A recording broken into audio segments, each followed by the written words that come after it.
check the rest of this pipe in the system in general.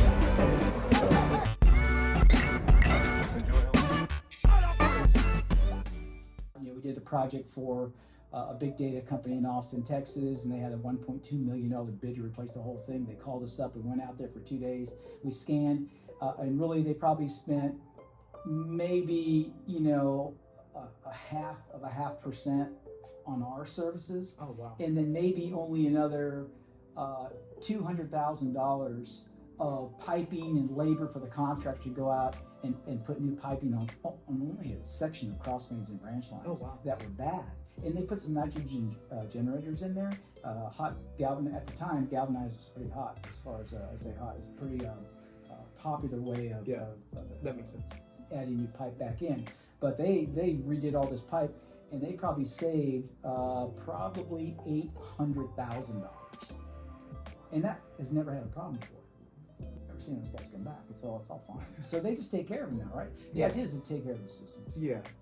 Huh. That's very interesting because I think people always presume that doing this type of inspection has a lot of cost, and then they look at I'll just replace, how much pipe can I replace for that cost, and that's things that people say when we're talking with them. So when you hear that right this second, like, what are your thoughts of, because you said it's 1 to 2% of the cost.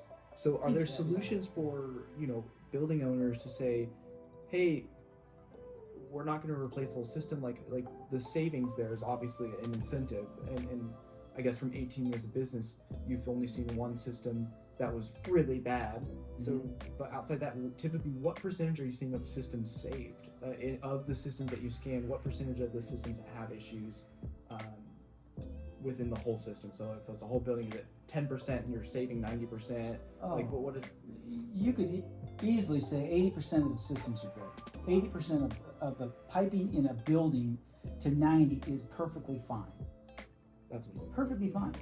But they don't know that until they get it tested. Yeah. Right? And it's a small cost up front to have that done, as opposed to have the entire thing ripped out, because it's not just the pipe cost, but it's the soft cost. It's all the drywall repairs. It's all the mistakes they make. It's all the accidents that happen. It's the service downtime.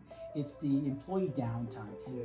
You don't even see those costs when it comes to the post. Well, it's interesting you bring that up, because you've obviously been in some very secure places. You've been in some very interesting places. What is your customer's experience over the 17 years when you've been in there, like, and not disrupting work? Like, is that a common discussion between you and the customer, or?